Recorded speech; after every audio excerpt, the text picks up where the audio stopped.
Puluhan alat peraga pasangan calon peserta Pilkada 2020 Kota Mataram ditertibkan tim gabungan penyelenggara pemilu bersama Satuan Polisi Pamung Praja yang masih terpasang di sejumlah jalan protokol.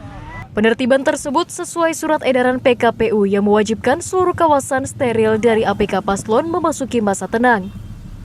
Penertiban baliho paslon Pilkada 2020 dilakukan tim gabungan penyelenggara pemilu bersama pihak terkait memasuki masa tenang mulai tanggal 6 hingga 8 Desember 2020.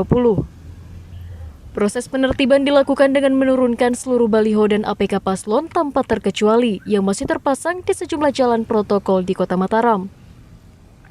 Penurunan baliho dilaksanakan sesuai surat edaran PKPU yang mengatur seluruh APK paslon harus disterilkan memasuki masa tenang yang dilakukan secara serentak di seluruh wilayah yang melaksanakan pilkada. Tim penertiban alat peraga kampanye dan bahan kampanye pemerintah Kota Mataram sesuai dengan PKPU membersihkan semua alat peraga kampanye dan bahan kampanye.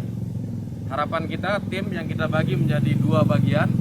Yang pertama yang bekerja untuk membersihkan di semua area protokol Kota Mataram. Lalu kemudian tim kelurahan beserta dengan Linmas.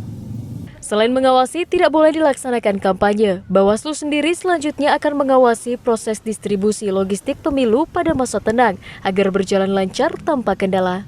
Masa tenang itu pertama yang kami akan awasi itu soal distribusi logistik.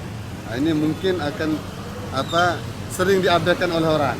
Apa distribusi logistik itu tentang kelengkapan alat suara ya. Itu kami. Yang kedua soal distribusi C pemberitahuan, ini penting, jangan sampai C pemberitahuan itu diberikan kepada orang yang tidak berhak menerima C pemberitahuan. Penertiban APK Paslon di Kota Mataram ditargetkan akan dilakukan petugas selama 2 hari, mulai hari Minggu hingga Senin hari ini, sebagai langkah penegakan aturan pilkada yang telah disepakati seluruh paslon dan penyelenggara pemilu.